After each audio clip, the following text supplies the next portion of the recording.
Je vous remercie tous d'être venus malgré les circonstances difficiles, de déplacement, d'autobus et tout ça. Mais vous avez bien fait parce que ça valait la peine de recevoir ce soir Monsieur l'ambassadeur, son Excellence, Luan Rama. Donc j'ai visité le pays, l'Albanie. J'ai en apporté une carte pour que vous puissiez voir. Vous savez où c'est l'Albanie, hein? Très bien. Oui, tout le monde sait où c'est. Tu peux resituer comme Oui, ça. un petit rappel. Vous voyez le sud de l'Italie, la botte en bas, le talon de la botte, et vous êtes juste en face de l'autre côté de la mer Adriatique, vous êtes en Albanie. C'est un beau petit pays qui est grand comme la Suisse, c'est ça, hein, qui possède quand même 3 millions d'habitants, plus 1 million qui sont ailleurs, hein, dans l'Europe, et qui envisage, qui sollicite son entrée à l'Union européenne. Voilà. C'est un pays sympathique que j'ai eu le plaisir de visiter en 1994. Je m'aperçois que ça fait 28 ans. Alors j'avais fait un reportage là, sur le pays, et grâce à Luan, j'ai fait une exposition itinérante pour faire connaître l'Albanie en France. Donc cette exposition a voyagé un petit peu dans le pays, donc on sait un petit peu mieux qui sont les Albanais, ces gens qui nous ressemblent à peu près, et qui sont des gens très sympathiques. Moi j'ai été étonné par leur bienveillance. C'est un pays difficile, c'est un pays de montagne, on l'appelle le pays des aigles. Je me souviens qu'à l'époque, il y avait des problèmes d'eau. Et malgré qu'il y ait des tas de ruisseaux qui coulent de la montagne, eh bien, il y avait une pénurie d'eau à Tirana, la capitale. Il fallait faire des bassines pour remplir l'eau. À l'époque, maintenant j'espère que c'est arrangé. Ça va mieux. Bon. Et c'était un gros problème. Mais donc les choses s'arrangent. Mais je crois que j'ai beaucoup trop parlé de l'Albanie. Maintenant, je vais passer la parole à Luan, qui va nous parler non seulement de littérature en général, mais de ses livres à lui, parce que c'est un écrivain. Il a écrit 60 livres, je ne reviens pas, des poésies, enfin un tas de choses. Voilà. Je suis très honoré d'avoir ta visite. Merci, merci. Voilà, je te passe la parole. Merci, bonsoir. Donc, je suis un peu flatté par André. Donc, on se connaît depuis longtemps. Cette histoire de l'exposition, on s'est vu. C'était un ami de l'ambassade, il venait souvent, donc avec Lucie aussi. Donc, Voilà, c'était un plaisir, vraiment. Donc, j'ai eu l'appel d'André pour ce soir. Je dis avec beaucoup de plaisir parce que venir ici à Calligraphe, donc que j'adore la calligraphie, et c'est un plaisir. En effet, pour des livres historiques, j'ai travaillé dans les archives du Quai d'Orsay, donc plus le temps il était brûlé, plus la calligraphie avait un plaisir à le voir. Mais maintenant, les ambassadeurs, ils écrivent, il n'y a pas de la calligraphie. Donc, c'est dommage, mais voilà. J'ai une amie, la fille d'une poète libano-française, Vénus Kouligata. Elle a écrit un livre sur la calligraphie, donc un très bon roman. Et donc, quand je suis devant la calligraphie, donc, je suis un peu ébloui de la beauté de l'écriture. Pour parler de moi, donc, j'ai écrit de différents genres littéraires, beaucoup de livres historiques. 4 recueils de poèmes. La première, c'était « Couvrez-moi avec un morceau de ciel », c'était publié en 2001. L'autre, « Territoire de l'âme », c'est c'est ici. Un autre qui est publié en Albanie, Porto Palermo, mais il est publié aussi en italien. Et le dernier, c'était un livre, je ne l'ai pas pris parce que c'est en italien. C'est Cose animate. Cose animate, je suis parti de cette notion de l'âme parce que quand on voit, c'était un livre de poésie avec une couverture, c'était un fruit, mais un fruit un peu sensuel, et qu'il y avait de l'âme dedans.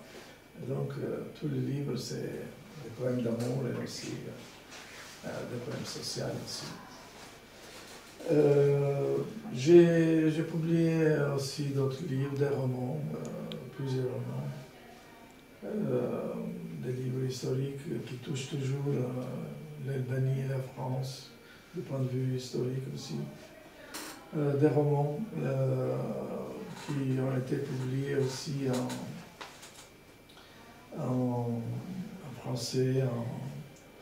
Il vient de sortir ce livre, c'est La concubine des montagnes. C'est une histoire de famille avec une histoire des années 30, 40, où selon les lois des montagnes, une femme elle était obligée de ne pas quitter son enfant parce que son mari était mort.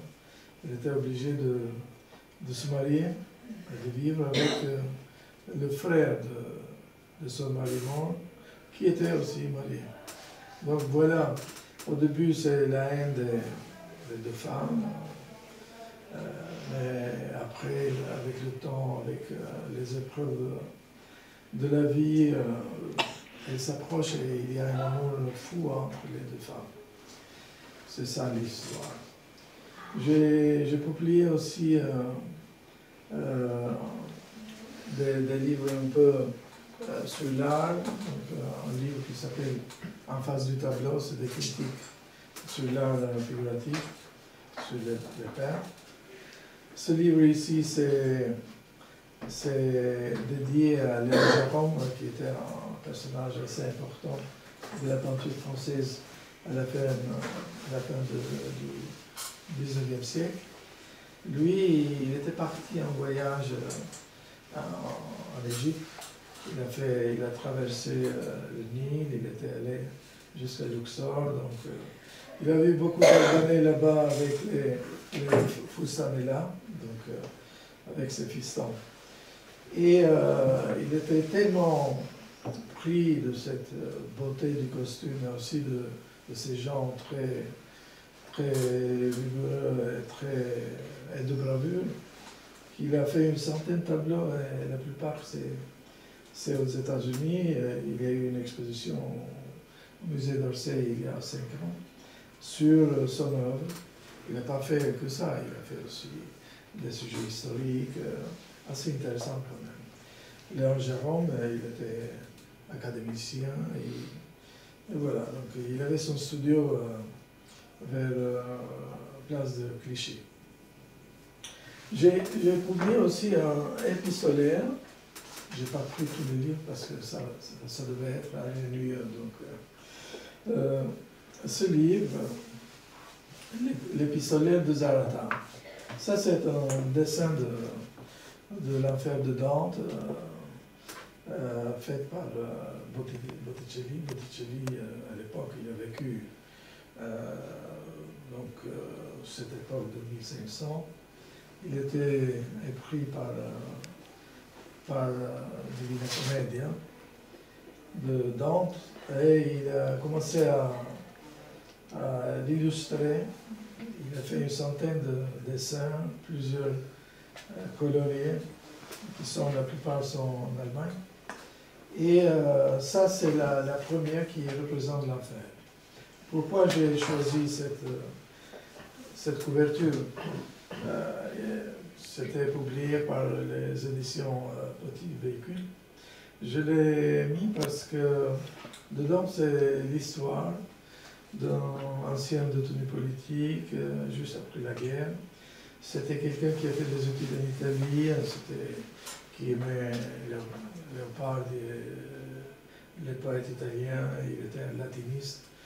Et bon, étant donné qu'il avait une optique occidentale, parce qu'il avait fait des études en Italie du Nord, à Turin, quand il est rentré, il était mis en prison, c'était le procès, et il a été envoyé dans un îlot où il y avait d'autres détenus. Et là, donc, il vit l'enfer et il commence à traduire l'enfer de Dante. Et c'est ça, cette histoire. Il écrit 13 lettres à sa femme, qui est dehors, et il lui raconte son travail avec la traduction de Dante, qui est difficile quand même. Et aussi, qu'est-ce qui se passe à l'intérieur, cet enfer qu'ils vivent ensemble avec d'autres détenus. Ce livre, il a été publié aussi en anglais, en Australie, publié à Melbourne. Il a été publié en Grèce, en grec. Il a été publié en Italie, l'Epistolario di Zarata. Donc voilà, c'était un livre qui est touchant. J'ai écrit aussi un livre sur Léon Rey. Léon Rey, c'était un archéologue français qui avait fait l'école de Chartres, qui a participé à la Première Guerre mondiale comme archéologue en Macédoine. Il a eu beaucoup de trouvailles, de vestiges, etc. Et il y a eu une exposition de Macédoine au Louvre où il y avait pas mal des objets, des vestiges trouvés par Léon Rey et aussi une masque en or de l'Agamemnon. C'était très intéressant. Cette masque, c'était la couverture du livre de référence de l'exposition à Louvre. Et donc, il est retourné à Paris, étant archéologue. Bon, c'était un député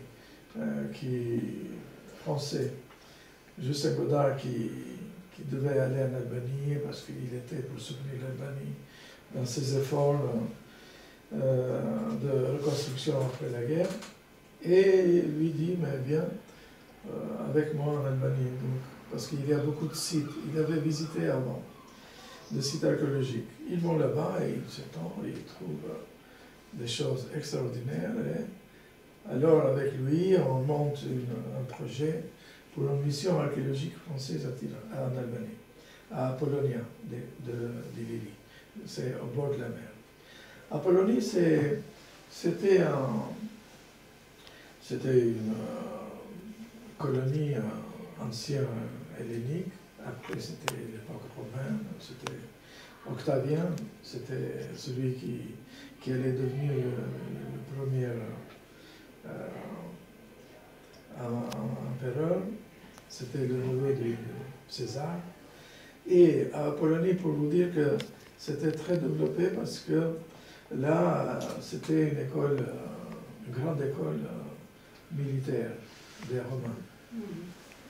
Et il est parti, il a travaillé pendant 10 ans, il a fait des fouilles, il a trouvé beaucoup de choses, il a beaucoup de mérite. Et quand, après, l'Albanie s'était occupée par l'Italie fasciste, bon, les Italiens, ils ont dit, voilà, allez-y, parce que c'est nous maintenant ici. Donc, il est retourné à Paris. Il a souffert beaucoup de ce travail parce qu'il avait commencé à présenter une revue assez importante sur les vestiges d'Apollonie, avec beaucoup d'histoire. Mais voilà, c'était interrompu. Après la guerre, il avait l'espoir de recommencer, mais il y avait les Russes qui sont venus, c'était les Russes qui nous ont dit, c'est nous maintenant qu'on va faire des fouilles ici. Parce qu'en Albanie, il y a beaucoup de sites archéologiques. Il y a Boutros, que c'était une colonie hellénique de Corinthe qui était déplacée le sud d'Albanie. Il y a d'autres villes très anciennes. Et c'était un pays avec beaucoup d'histoire parce que dans la côte albanaise d'Adriatique, il y a eu la guerre entre César et Pompée. Pompée il est parti avec son armée de l'Italie, il était poursuivi par César. Pompée il est débarqué en Albanie. César avec ses bateaux, il a poursuivi, il est venu en Albanie. Il y a eu des guerres pendant presque un an, jusqu'à un moment où Pompée il est parti vers Pharsale, vers la Macédoine. Et c'est là qu'il y a eu la bataille finale entre César et Pompée. Pompée il était vaincu, et voilà l'histoire de... Mais pour vous dire que après il y a eu la construction d'une citadelle extraordinaire, très puissante, parce que Hérodote disait pour Dourahim, Douros, aujourd'hui, au bord de la mer, c'était le plus grand port de l'Albanie, disait que c'est la taverne de l'Adriatique. C'était là qu'il y avait tous les marchands méditerranéens qui venaient, il y avait beaucoup de prostituées, c'était une ville assez développée, mais c'est à Douros aussi qu'il y a eu plus tard, 1000 ans après, en 1086, c'était Robert Guiscard et Bohémond, c'était deux guerriers extraordinaires de l'époque, les plus grands du monde, qui étaient à Naples. Donc c'était des Normands qui sont descendus en Italie du Nord et après en Italie du Sud. C'était une armée extraordinaire. Et donc, Robert Guiscard, son fils Bohémond, voulait attaquer Byzance. Et les guerres se sont déroulées en Albanie. Des grandes batailles dans toute l'Albanie. C'est Anne Comnène, c'était une des chronistes byzantines les plus importantes de cette époque, de 1100, qui était la fille d'Alexis Ier, c'était le Basileus, l'empereur byzantin. Et c'est elle qui écrit l'histoire de son père, toutes les guerres. Elle a publié 15 livres sur ces guerres, donc, et elle décrit toutes les guerres qui se sont faites, déroulées en Albanie. Et après, il y a eu d'autres événements, par exemple, l'Albanie. Si on voit chaque premier d'un jour, par exemple, le fils de Saint-Louis, c'est lui qui est devenu roi de Naples, une des plus belles époques de Naples, parce que c'était un mécène des artistes, des littéraires, de Pétrarque, de Boccaccio, etc. Et c'est lui qui est devenu une grande puissance à l'époque. On est en 1272. Et lui, étant donné qu'il a dit, voilà, j'ai la plus grande armée, je suis très puissant, je vais vaincre Byzance. Et c'est encore la guerre, il descend en Albanie, il fait une alliance avec les notables albanais, il donne des titres, comtes, etc. Et lui, il devient roi de Naples, d'Albanie et de Sicile.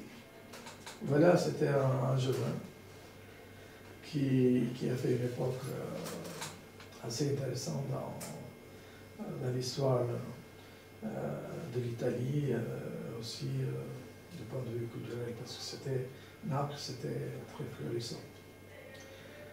Après, après c'était l'époque de Skanderbeg, c'était l'occupation ottomane, et l'Albanie est tombée dans l'obscurité totale. Parce que voilà un peu ça.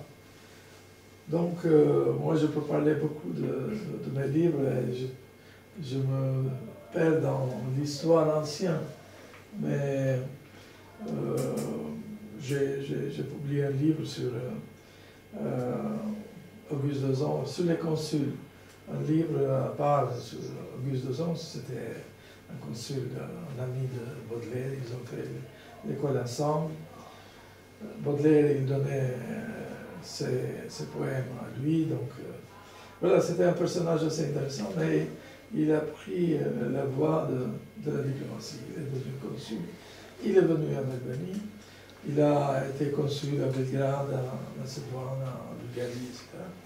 Et il a contribué beaucoup parce qu'il a commencé à rassembler, à chercher les poèmes, les populaires, les traditions, etc. Et après ça, maintenant, donc il y a 2 ans, j'ai publié un livre sur les consulats français du XVIIe au XIXe siècle en Albanie parce que les Français, ils avaient besoin de commerce, le sud d'Albanie, Janina et aussi Scutari dans le nord, c'était florissant. À l'époque napoléonienne aussi, c'était important que pendant l'époque de la campagne napoléonienne en Italie, il avait besoin de nourrir son armée qui est descendue en Dalmatie, en Albanie. Et ce livre, maintenant, je viens de la terminer en français pour la publier. Bon, j'ai écrit aussi un autre livre historique sur l'Albanie pendant les guerres normando-byzantines. D'autres livres, je ne me rappelle même pas maintenant les autres titres, parce que j'ai publié 15 livres sur des livres pour les enfants, donc des récits, des livres illustrés, des romans. Je viens de publier il y a 2 semaines un livre sur mon enfance en Albanie dans les années 50-60. Donc voilà tous mes souvenirs de l'enfance. Donc j'ai publié aussi dans ce format un livre sur l'Albanie et les Albanais chez les peintres français pendant le XIXe siècle. Et c'est avec beaucoup de tableaux, de la Croix et les autres. C'était des orientalistes qui allaient en Albanie et en Grèce pour voir un peu. C'était l'époque des voyages, comme c'était l'époque où Chateaubriand il est parti faire son voyage vers Jérusalem. Et là, il y a vraiment ce tableau de pourquoi ils ont fait tous ces tableaux sur l'Albanie, parce que c'était l'époque de la Révolution grecque, des Albanais qui ont participé, qui habitaient déjà en Grèce, surtout à Péloponnèse, mais aussi à Thèbes, à côté de Delphes, etc. Et qui ont participé à cette révolution. C'était vraiment une contribution assez intéressante. Et voilà, d'autres, j'ai écrit un roman sur Isadora Duncan. Pourquoi Isadora Duncan? Parce que c'était une ballerine américaine qui a descendu, qui a débarqué ici à Paris avec sa mère. Donc, elle est venue ici avec son frère Raymond Duncan, qui habitait, il avait une académie dans les années 20-30, ici rue de Seine. Et c'était un homme érudit, peintre, poète. Quand il est venu à Orson Welles, ici à Paris, il a fait une visite avec des interviews, etc. Donc, un des Américains qu'il a vu, c'était Raymond Duncan. Et pourquoi j'ai écrit ce roman? Parce que moi, pourquoi écrire? Parce que à l'époque, Isadora Duncan, c'était la plus belle femme du monde. Et elle avait 2 enfants. Et un jour, sa femme de maison, donc elle est sortie avec ses 2 enfants.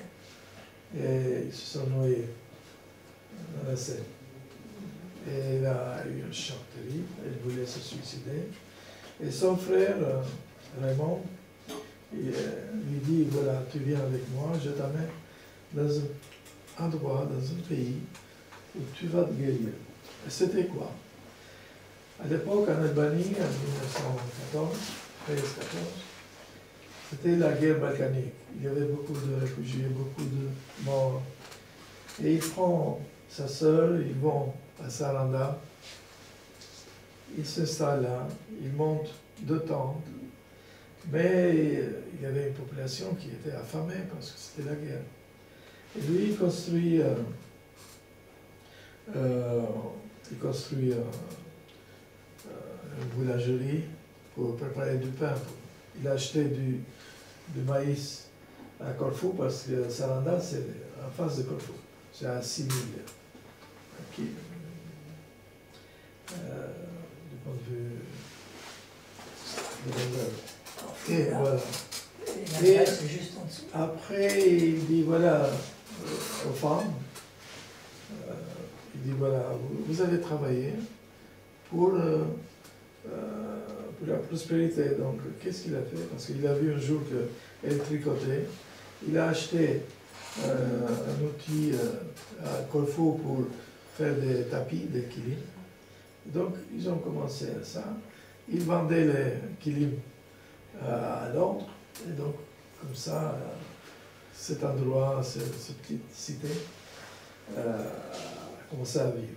Mais, alors, Isadora, qui était avec lui, vu tous ces morts, toutes ces misères, des gens affamés, des femmes avec des enfants qui sont morts. Alors, elle comprend un peu, elle revient, donc, et avec les mois, elle reste 6 mois en Albanie.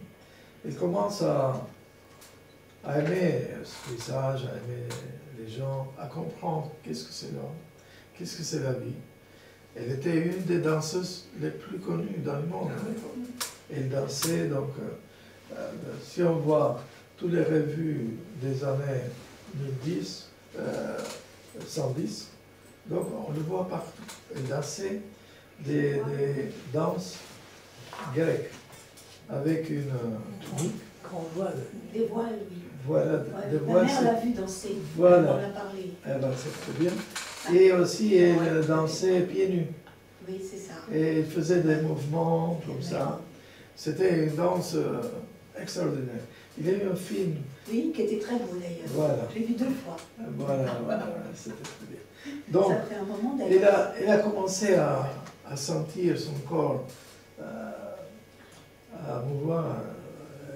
Donc, elle a dit, voilà, je vais rentrer à Paris, je vais danser. Elle est revenue, elle a commencé sa vie avec son école de danse, etc. Ça, c'est un roman. Donc, le sujet, c'est ça. Comment cette belle dame malheureuse elle revient à vie en contact avec une autre détresse humaine. Voilà, donc je pouvais parler aussi d'autres choses, mais si vous avez des questions, on peut... Moi, je voudrais savoir ce qu'est l'Albanie aujourd'hui. Voilà. L'Albanie a beaucoup souffert. Voilà, tout à fait. Elle a été bien fermée et aujourd'hui, je pense qu'elle s'ouvre. Oui. Et je voulais avoir votre Voilà, avis. voilà. Donc, voilà l'Albanie. L'Albanie, c'est un beau pays. Maintenant, par exemple, si on va en Albanie, il y a pas mal d'étrangers qui se sont installés. Il y a des Italiens qui viennent vivre en Albanie, oui, avec leur retraite, parce que la vie en Albanie, c'est moins cher, tout est moins cher. Mais ils vont aussi dans le nord, donc il y a des Allemands, des Flamands, etc., et avec des gîtes. Et donc c'est le tourisme alpin. C'est très beau. Moi, avant j'étais cinéaste, donc j'ai travaillé dans les studios scénographiques pendant 14 ans, donc voilà, je connais bien le pays, les montagnes, c'est extraordinaire. Et, mais bien sûr, après la guerre, étant donné qu'il y avait un régime communiste, comme dans tous les pays communistes de l'Europe de l'Est, parce qu'il y avait les deux camps, l'Occident et l'Est européen qui était soviétique. Il était, avec la rupture qu'il y a eu avec Khrushchev, avec Rodja, parce que lui il a dit voilà, moi je suis un fidèle stalinien, donc je vais suivre la méthode stalinienne, donc la philosophie stalinienne. Mais c'était le blocage total de l'Albanie, c'était devenu une planète à part, il n'y avait pas de journalistes qui venaient, tout était interdit. J'étais avec deux amis dans une exposition il y a un mois. C'était deux des rares cinéastes qui sont venus en Albanie en 1984-5 pour préparer un film. Et ils me racontaient comment, quand ils sont entrés à l'aéroport, donc à la douane, et ils étaient avec les cheveux longs, et ils ont dit non, on va vous couper les cheveux.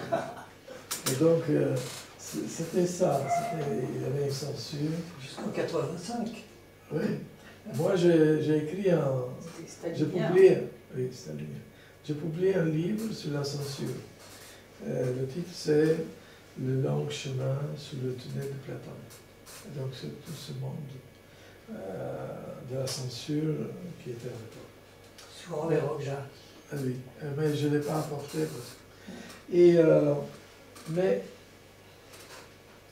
vu cet appauvrissement du pays avec du point de vue économique, la fermeture, pas de relations politiques, il y avait cette paranoïa du dictateur qui a tué tous ses amis proches qu'il a fait la guerre avec eux.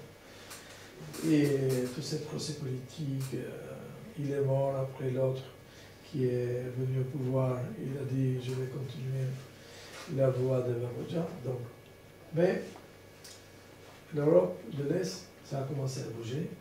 On a eu le mur de Berlin, les frontières sont ouvertes et c'était cette histoire de dominant un après l'autre, c'était le changement politique.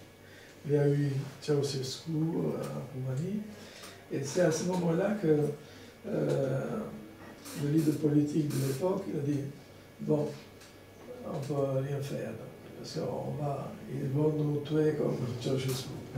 Ils l'ont laissé un peu. En 91, c'était le pluralisme politique, c'était la liberté de la religion, parce que tous les mosquées, toutes les églises catholiques et orthodoxes étaient fermées. C'était des dépôts de blé pour la coopérative, c'était fermé complètement. Et avec cette ouverture, ça a commencé, il y avait un parti démocratique qui est venu au pouvoir, c'était le changement.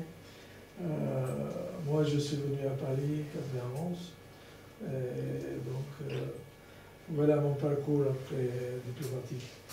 Mais après, étant donné que dans tous les pays, pas tout, parce qu'en Tchécoslovaquie c'était autre chose, en Tchéquie et Slovaquie. En Pologne c'était autre chose, en Hongrie c'était autre chose. Donc les changements se sont faits doucement et dans la culture démocratique. Parce qu'il y avait une tradition de culture démocratique, de l'état de droit, du pluralisme politique, des droits de l'homme, la liberté religieuse, etc. Donc, mais en Albanie, en Macédoine, en Serbie, en Monténégro, c'était dur, c'était très difficile. Ça a commencé avec la corruption. Et aujourd'hui, ça n'allait pas. C'est une démocratie? Oui, dès 1991, c'était une démocratie. moi, j'étais interlocuteur de l'Albanie avec le Conseil de l'Europe en 1993.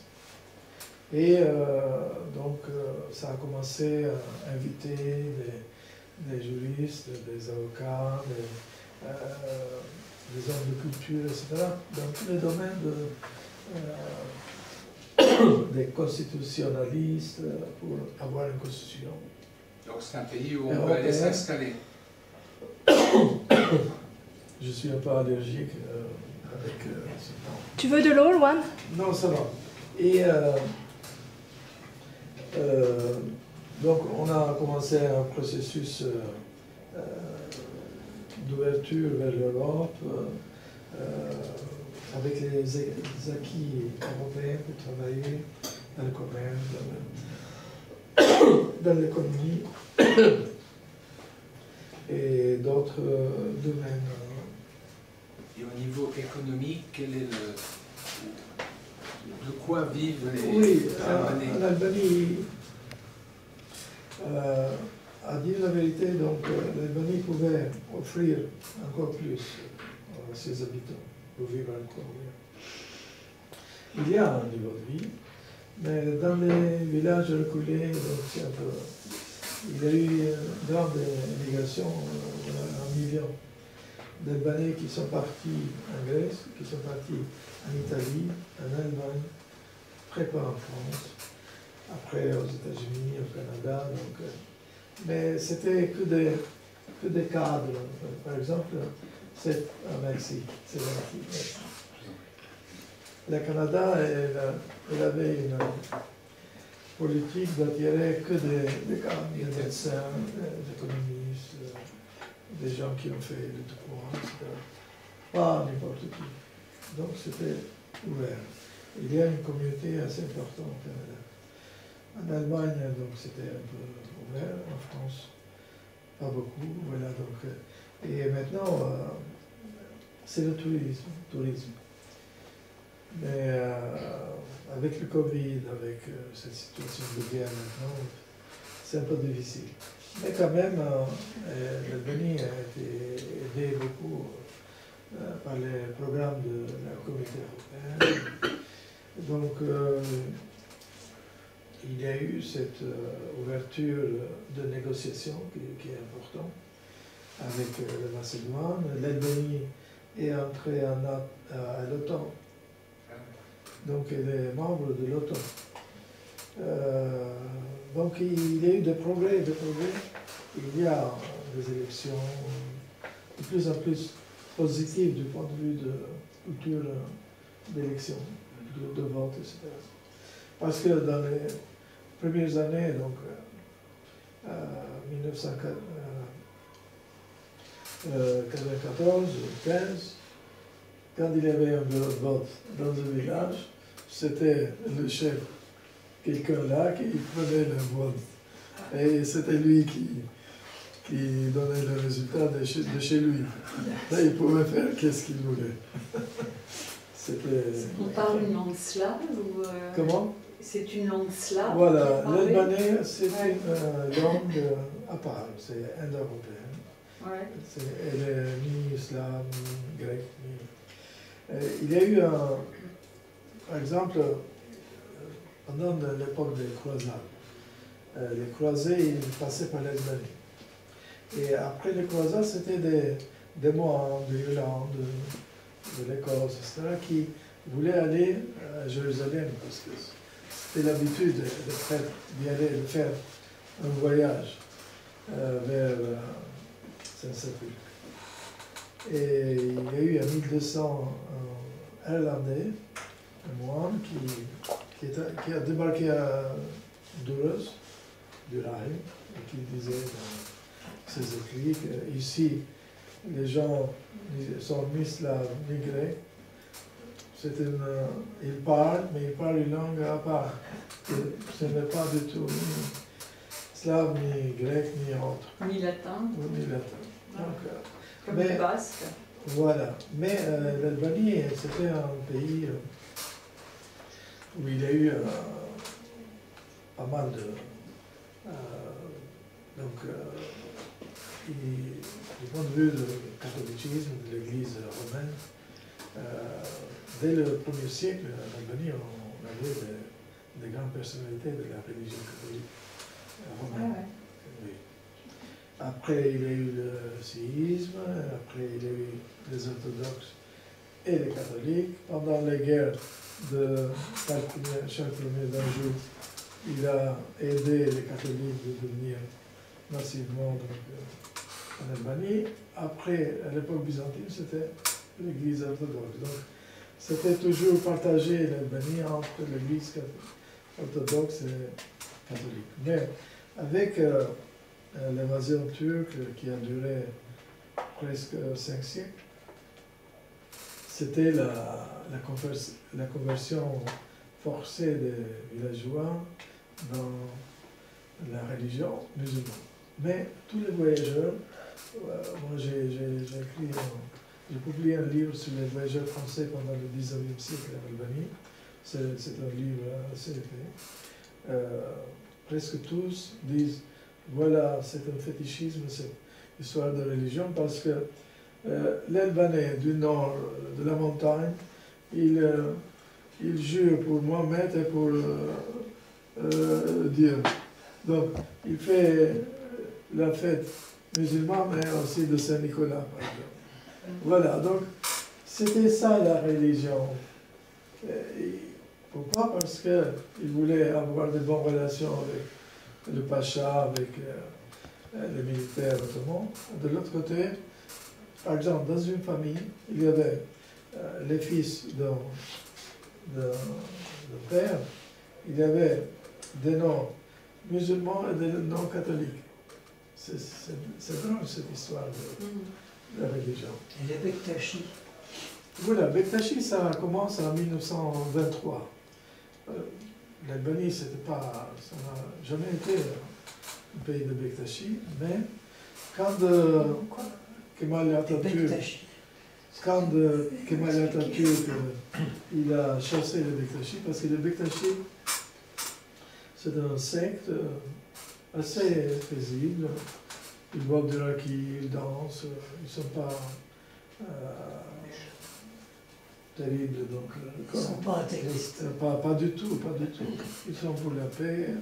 Donc voilà, moi je connais celui de... Et en 1923, ils ont été chassés.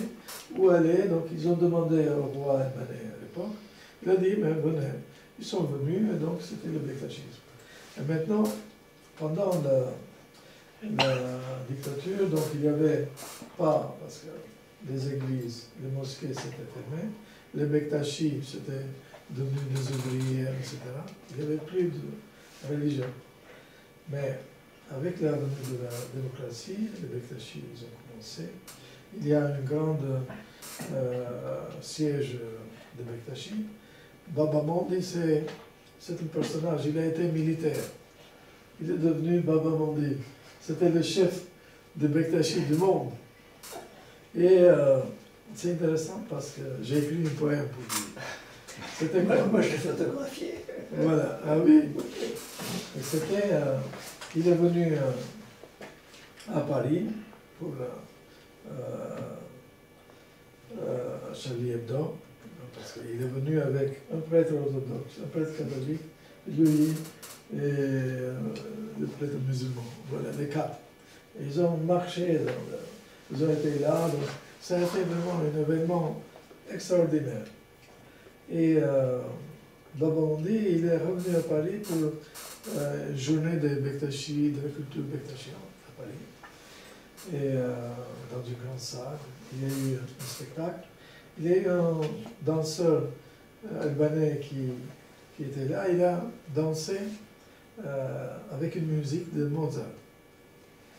Et Baba Mondi, il était vraiment... Parce que c'est quelqu'un cultivé. Je l'ai regardé parce que j'étais à côté de lui. Il était époustouflé devant cette danse avec la musique de Mozart.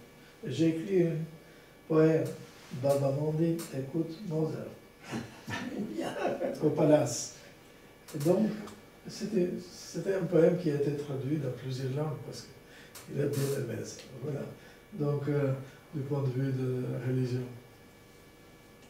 Et aujourd'hui, quelle est la religion première en Albanie? Est-ce que c'est orthodoxe, c'est musulman? Non, du point de vue de tradition, c'est un peu plus de musulmans. Mais il y a un repli quand même, parce qu'au début, les gens ils étaient pauvres, ils avaient besoin. Il y avait beaucoup de missions de Saoudi, de Turquie. Mais non, maintenant, c'est l'Église, c'est les franciscains, c'est plus cultivé avec la messe. Donc il y a une tradition assez importante. Les gens, mais il n'y a pas de problème entre, non, pas du tout, non. Entre les religions dans la société. Ils boivent ensemble. Monsieur, moi je voudrais vous poser une question, c'est très important pour moi. Oui. Je fais du théâtre et j'ai engagé, il n'y a pas tellement d'années, un jeune Albanais dont j'avais besoin pour un spectacle que j'avais écrit d'après les lettres, enfin c'était les lettres d'un inculpé de Yilmaz Güney. Oui. Et c'était sa femme qui m'avait donné ses lettres d'amour puisqu'elle vivait en France. Oui.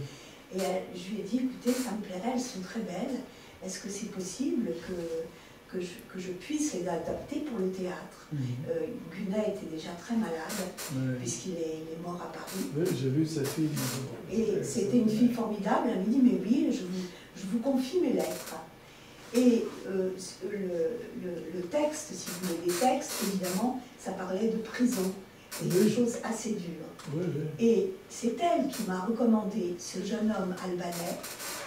Et vous savez pourquoi? C'est pour ça que je voudrais vous poser la question, qu'est-ce que c'était? Il avait vécu, il m'en parlait tout le temps, les massacres de Sabra et Shatila. Et qu'est-ce que c'était ça? Il était instituteur, il était aussi instituteur. Mais comment il a vécu ça? Parce que ça n'a rien à voir avec... En Albanie. Non, c'était un Libanais. Oui, c'était un Libanais. Oui, Libanais. Ah oui, pardon. Ah oui, parce que c'est marrant de mélanger les deux. Ah oui. Oui, excusez-moi. Oui. Non, pas de problème. mais- Yilmaz, c'était quelqu'un de formidable. Ah oui, c'était... Mais ce jeune homme, ça m'avait beaucoup troublée, parce que j'étais pas tellement au courant de tout ça. Vous avez raison, c'était au Liban. Mais enfin, bon, les massacres de Sabra et Shatila, il m'en a tellement parlé que c'était terrible, parce que quand il jouait, il me disait, je les vois. Je les vois, je les vois. Et moi, je croyais que lui était albanais. Alors, il avait dû aller au Liban, sûrement, puisqu'il ne me parlait que de ça. Et j'ai revu ce jeune homme, enfin, il est devenu instituteur maintenant. Et il vit en Albanie. Ah, il vit en Albanie. Oui, il faudrait que je retrouve ses traces. Si vous avez le nom, Oui, il faut que je retrouve ses traces. Je peux voir. Il était très... Quelquefois, c'est difficile, hein, parce qu'avec le Covid, j'ai perdu plein d'amis.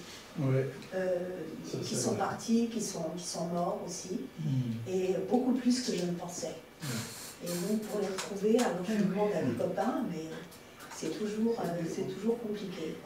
La cohabitation entre les deux religions, c'est amusant parce que les chrétiens se plaignent que le médecin chante un peu trop fort, et puis les musulmans trouvent que les cloches sont plutôt fatigants. Ah oui. Non, mais il y a une concurrence quand même. Pas vraiment. Moi aujourd'hui, j'étais un peu frappé parce que j'ai trouvé un ami ici, Jean-Luc. Je l'ai connu en 95 ou 16. C'est une bonne mémoire, oui. Voilà. Et donc, c'était du cinéma. Je l'ai filmé avec son épouse. Il écrivait des poèmes. J'étais chez lui avec un appareil assez drôle. Maintenant, ils se sont perfectionnés quand même pour les machines, non? Oui, ça serait bien développé. Voilà. Et des poésies assez intéressantes. Donc, Mais alors, ça me fait plaisir que je revu après tant d'années. Et tes films, alors on peut les voir, Oui, moi j'ai écrit des longs métrages, des courts métrages aussi, des documentaires. Quand j'étais... Quand est-ce que vous dormez? Oui, c'est pas mal comme question, parce que beaucoup de gens me disent, mais alors, qu'est-ce que tu fais? Si tu dors? Non, quand j'avais mes petits-enfants, mes enfants petits, et j'ai commencé à écrire des scénarios de cartoni animati, de dessins animés. Et donc voilà, j'ai écrit une quinzaine de films de dessins animés. Pour mes enfants, c'était des sujets. Mais c'était eux qui m'ont poussé, mais pas... D'accord. Quel scénario tu faisais? Oui, scénario. Même pour les longs métrages, c'était des scénarios. Et quand tu es arrivé en France, donc qu'est-ce qui t'a poussé à venir en France plutôt que d'autres? Oui, comment ça s'est passé? Voilà, étudiant. Quand j'étais étudiant, j'aimais beaucoup les choses françaises. J'ai commencé à apprendre le français moi-même parce que j'ai pas fait une école de français, jamais. Et j'ai commencé à lire Paul Éluard, Jacques Prévert, Louis Aragon, mais aussi d'autres poètes comme Yannis Ritsos, le grand poète grec, ou Frédéric Locke, etc. Donc, j'étais très lié avec la poésie, donc j'ai commencé à apprendre le français. Après, c'était au ministère des Affaires étrangères qui avait besoin d'avoir des gens qui étaient un peu lettrés pour présenter le pays, de les envoyer à l'extérieur. Donc je suis venu en France. Mais j'ai travaillé aussi avec la francophonie. J'étais aussi représentant du chef d'État dans l'Organisation internationale de la francophonie. Je voyageais beaucoup et j'ai eu l'occasion, ça m'a donné beaucoup de plaisir quand même, de visiter l'Afrique francophone. J'étais à l'île Maurice, j'étais à Madagascar, à Niger, à Mali, et même à Guinée-Bissau, que c'est hispanophone. Je n'ai pas entendu. Guinée-Bissau, c'est pas francophone, mais c'était les Nations Unies qui m'ont envoyé. Mais c'est l'occasion de connaître les pays, de connaître les sociétés, les rites. C'est une expérience extraordinaire d'entrer dans les superstitions, dans les traditions musicales, etc. Voilà. Oui. Voilà, donc je ne sais pas si vous avez d'autres questions. Mais c'est vrai que je me souviens en 1995 quand tu es venu avec tes deux copains, les cinéastes. Enfin, je me souviens d'une personne, de Louane, donc très douce, vraiment très, voilà, qui était très abordable et vraiment. On sent que c'était tu étais quelqu'un de généreux. Voilà, c'est gentil, c'est gentil. Louane, je me disais que peut-être tu pourrais nous lire quelques passages de ton dernier livre. Je peux lire de poésie. Voilà. Avant, je vais aussi vous demander, quand vous avez parlé de épistolaire, est-ce que c'est une fiction ou c'est quelque chose que vous avez fait? C'est un fait historique. C'est vraiment. J'ai trouvé un jour dans les journaux qui parlait de quelqu'un qui a eu un procès politique, qui a été envoyé dans cette île où il y avait des grandes personnalités politiques reléguées et internées dans un petit îlot, et que c'était un secrétaire de la Ligue des écrivains, lui. Mais quand il était avant, donc dans les années 39-40, il a fait des études en Italie, c'était un latiniste, et quand il est rentré, étant donné qu'il avait une optique occidentale, Il a été arrêté, emprisonné, et en prison, il a commencé à écrire cette histoire de production, mais aussi, c'est toujours Dante, et c'est une parallèle avec l'enfer de Dante et l'enfer. Mais c'est ses lettres à lui, vrai. Ou c'est vous qui avez créé? C'est moi que... D'accord, c'est ça que je voulais vous demander. C'était lui une aussi, fiction sur la base d'un fait historique. Voilà. Lui aussi, il avait écrit des lettres, mais très, très simples. C'était pas vraiment... Moi, j'ai écrit des choses qui se passaient là-bas, avec des personnages intéressants. Il y avait des anciens partisans, des anciens nationalistes, tout le monde politique interné là. C'était dans un monastère. Mais là, il y avait aussi, le monastère s'était fermé, il y avait des fresques, et je joue un peu avec ces fresques. Bon, je vais lire un peu, juste un ou deux, parce que je ne veux pas regarder longtemps.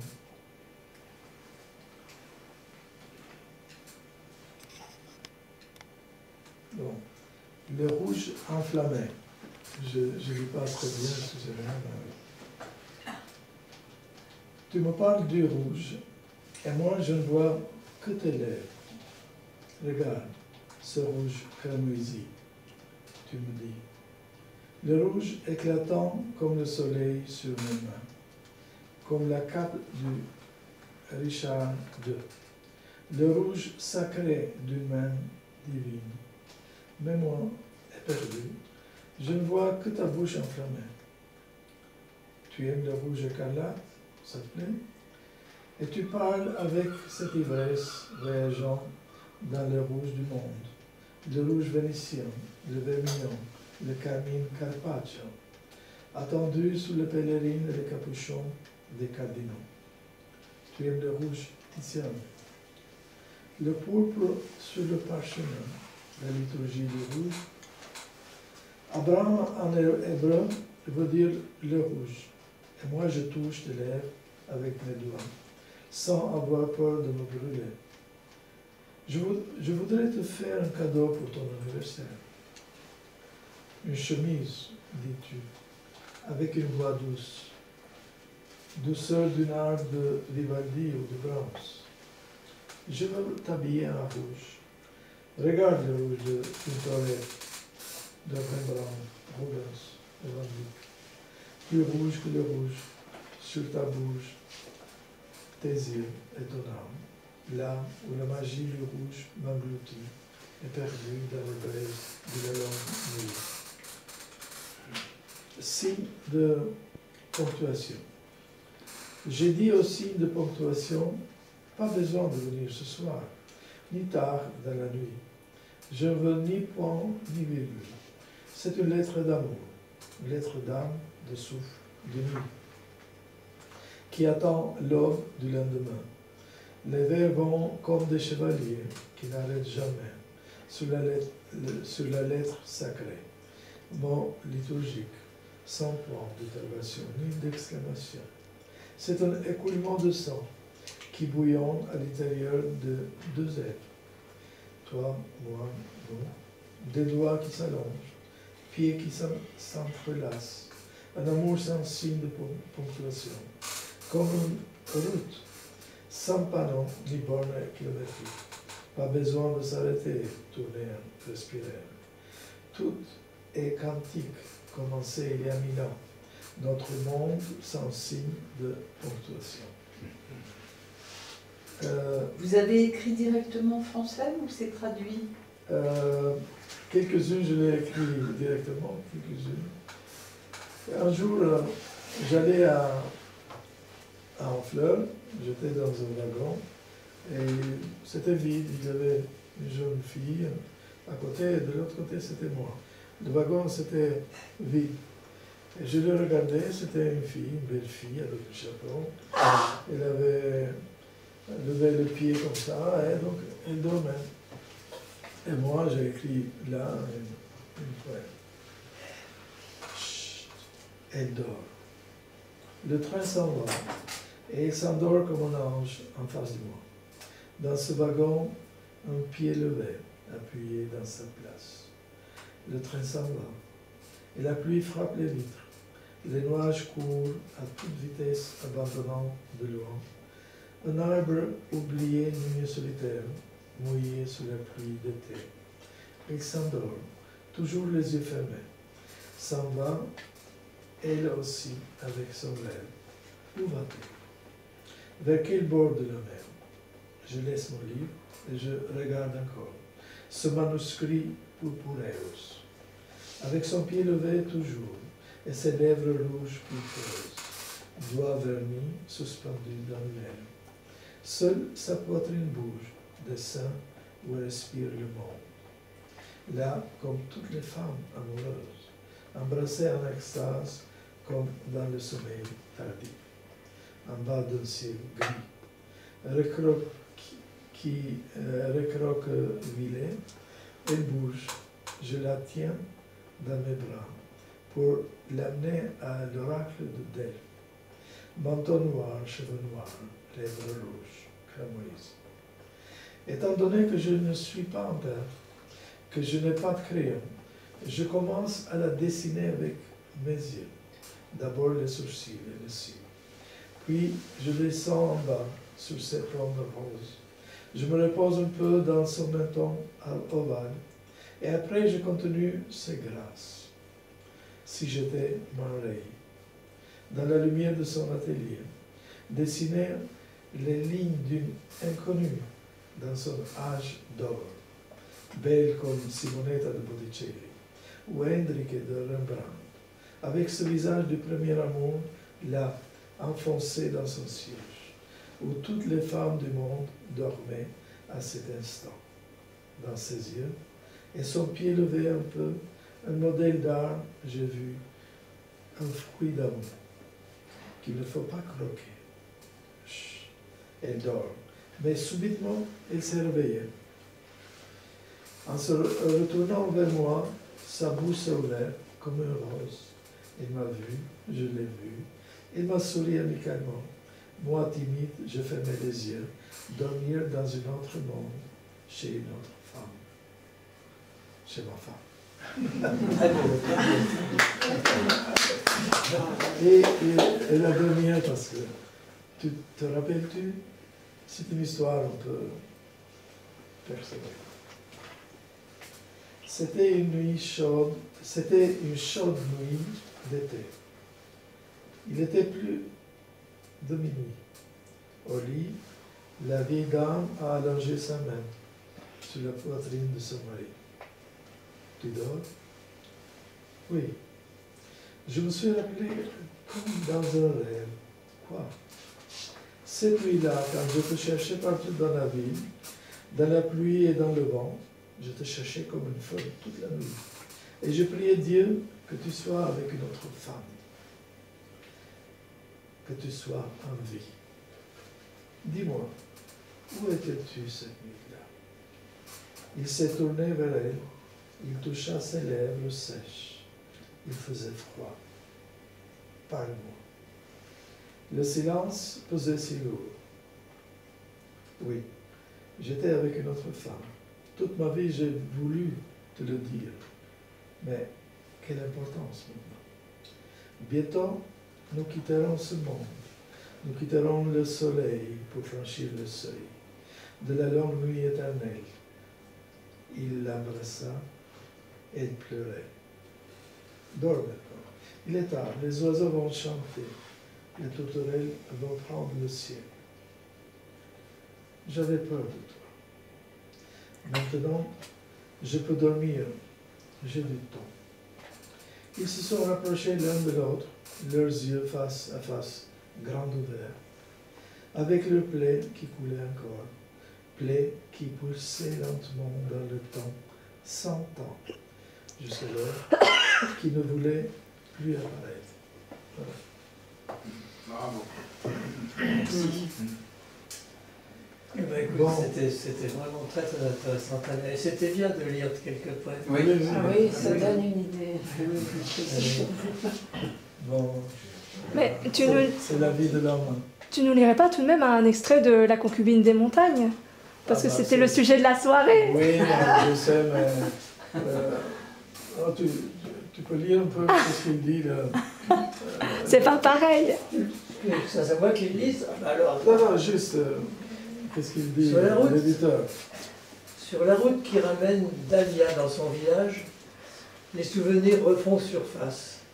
Le fleuve, les champs de blé, sa vie de jeune femme, la mort de son mari, et le choix terrible, quitter la maison familiale et abandonner son fils, ou épouser le frère de son défunt mari.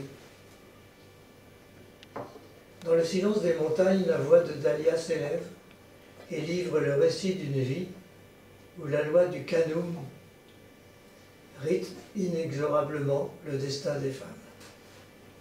Et Nadia, la femme de son petit-fils, l'écoute, fascinée par ce monde de tradition que la modernité est en train d'engloutir. Loan Rama tisse avec